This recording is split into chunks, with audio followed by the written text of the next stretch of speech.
नमस्कार, आप देख रहे हैं पंजाब केसरी। मैं हूं आपके साथ उदय हिंदुस्तानी। इस वक्त मौजूद हूं दिल्ली के महावीर इनक्लेव 60 फीट रोड पर, जहां आपको बता दें कि देर शाम ये मार्केट का इलाका है और इस वक्त एक व्यक्ति पर सरेआम चाकूबाजी की घटना सामने आई, जिसके बाद इलाके में हड़कंप मच गया है। इस वक्त हम स्पॉट पर मौजूद हैं। देख सकते हैं कि अभी यहाँ पर एफएसएल की टीम नहीं आई है, दिल्ली पुलिसकर्मी तैनात है और ये जो आप देखेंगे तो ये ब्लड को ढक दिया गया है।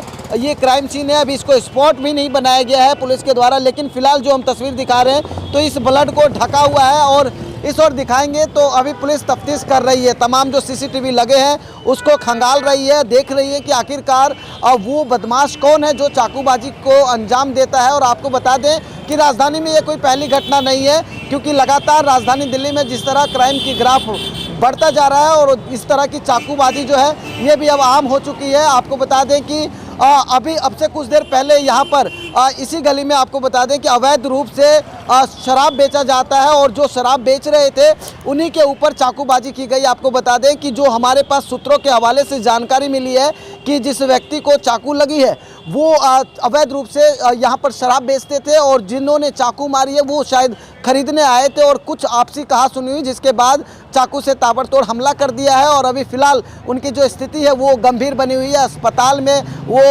अभी उनको ले जाया गया है, लेकिन आपको बता दें कि अभी आधिकारिक तौर पर पुष्टि नहीं हो पाई है, क्योंकि पुलिस के तरफ से कोई भी स्टेटमेंट अभी सामने नहीं आया है। अभी जांच का विषय है, लेकिन फिलहाल जो प्राथमिक बेस पर हम आपको जानकारी दे रहे हैं, ये सूत्रों के हवाले से जानकारी दे रहे हैं, क्योंकि आपको बता दें कि आधिकारिक अभी तौर पर अभी पुलिस की तरफ से कोई बयान नहीं आया है। इंतज़ार करना होगा। इस बीच हम लोगों से बात करते हैं, क्योंकि ये जो पूरा मार्केट है, एक बार मार्केट दिखाइए, ये पूरा मार्केट है। शाम के समय यहाँ हलचल होती है, लोगों की आवाजाही होती है। चंद सेकंडों में आपको बता दें कि यहाँ से लोग निकलते हैं और उसके बाद इस बीच में इस हलचल के बीच में किस तरह से सरेआम चाकूबाजी होती है, तो कहीं ना कहीं लोगों के अंदर अब एक डर है कि आखिरकार राजधानी में वो सुरक्षित है या नहीं है। हम कुछ लोगों से बातचीत कर लेते हैं कि आखिरकार उनका क्या कुछ कहना है।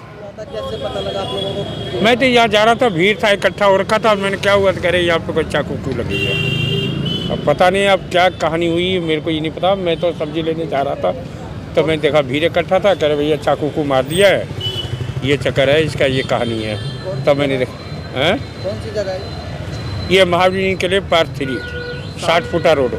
शाम के समय भीड़ भाड़ में चाकूबाजी, अपने आप को सुरक्षित मानते हैं? अब तो इसके सुरक्षित नहीं मानना चाहिए। जिस हिसाब से ये काम हो रहा है इसके हिसाब से तो सुरक्षित नहीं मानना चाहिए। अब कब किसको क्या होगा कोई देख रहा है क्या? यहाँ तो ऐसे ही चल रहा है। जब बताओ शाम के टाइम में इतनी भीड़ भड़ा के इलाके में चाकूबाजी हो रही है, ये तो बहुत गलत चीज़ है, गलत है। पुलिस की पेट्रोलिंग कैसी होती है? पुलिस की पेट्रोलिंग अच्छी है, हमेशा पुलिस वाले सब रहते हैं यहाँ पे। लेकिन उसके बाद भी चाकूबाजी कैसे मानते? अब चाकूबाजी देखो, पुलिस वाले तो हर गली में खड़े नहीं होते, लेकिन ये है कि अब कब हुआ क्या हुआ। हम तो ड्यूटी करके आ रहे थे, सब्जी लेने जा रहे थे तो देखा यहाँ भीड़, तो मैंने पूछा क्या हुआ, तो कह रहे कि भैया कि ऐसी सी बात है यार चाकूबाजी हुई है। तो मैंने देखा ब्लड व्लड गिरा हुआ था, तो मैंने कहा भाई तो ज़्यादा ही हुआ यहाँ पे लेके। ये है कहानी। नाम मेरा प्रदीप है। अभी क्या हुआ था यहाँ पे, क्या कुछ पता लगा? अभी आए हैं काम करके तो पता चला कुछ यहाँ पे दुर्घटना हुआ है, किसी के चाकू लग गई है। तो एक प्रकार का ये कहें तो ख़राब स्थिति है लॉ एंड ऑर्डर के हिसाब से। शाम का समय है, हाँ, भीड़-भाड़ वाला इलाका है, शाम लोग आते हैं, कितना सुरक्षित मानते हैं? अब सुरक्षित का मतलब ये है कि अगर आम नॉर्मल समय में भी अगर इस तरीके से लग जा रही है तो ये बहुत चिंताजनक बात है और इस पर पुलिस प्रशासन और बाकी लॉ एंड ऑर्डर को स्ट्रिक्ट होना चाहिए। और बाकी पेट्रोलिंग किस तरह की रहती है? पेट्रोलिंग के बारे में तो उतना कोई ख़ास नहीं है। अभी फ़िलहाल तो पुलिस आई हुई है, दिख रहे हैं आप लोगों के सामने। अपने आप को कितना सुरक्षित मानते हैं? सुरक्षित क्या मानना, इसमें तो किसी के साथ भी हादसा अब कभी भी हो सकता है। अगर इस तरीके से दुर्घटना हो रही है और लगातार हो ही जा रही है, आए दिन किसी न किसी के साथ इस तरह से चीज़ें हो रही हैं। मानते कहीं कि बदमाशों को जो है पुलिस का खौफ नहीं? कह सकते हैं, अगर इस तरह से दिन दहाड़े ये सारी चीज़ें बिना किसी डर भय से अगर कर रहे हैं तो बिल्कुल कह सकते हैं कि उनको कोई खौफ नहीं है कानून व्यवस्था या पुलिस प्रशासन का। पुलिस की पेट्रोलिंग को लेकर क्या मानते हैं?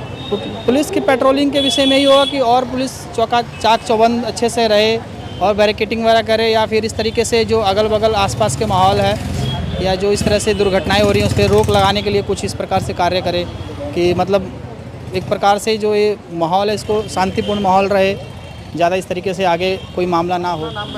मेरा नाम अमर है। क्या हुआ था, कौन सी जगह? ये 60 फीट रोड की घटना है। मैं तो जब ऑफिस से आया तो लोगों ने बताया कि यहाँ पे किसी बंदे को चाकू मार दिया गया है, तो हम वही चीज़ देखने आए थे, तो यहाँ पे बहुत सारा ब्लड पड़ा हुआ था। बस यही चाकू है। लगना शाम का समय मार्केटिंग। हाँ, ये बहुत भीड़ भाड़ वाला इलाका रहता है। पता नहीं कैसे दो लोग आए और बता रहे एक झंझट हो गई। अपने आप को सुरक्षित मानते हैं? सुरक्षित तो क्या मानेंगे, मतलब कोई भी कहीं भी चाकू मार के चला जा रहा है, मतलब सुरक्षा तो है नहीं दिल्ली में बिल्कुल भी। पुलिस की पेट्रोलिंग तो उतनी कुछ खास रहती नहीं है इस इलाके में तो, और पुलिस वाले जल्दी दिखते नहीं। आज घटना हुई है तो आज पुलिस वाले दिख रहे हैं।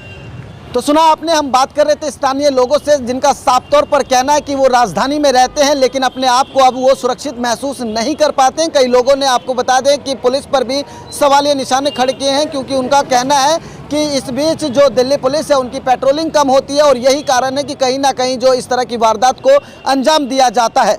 अब देखना होगा कि क्या पुलिस की पेट्रोलिंग के बाद इस तरह के वारदातों पर अंकुश कसेगा।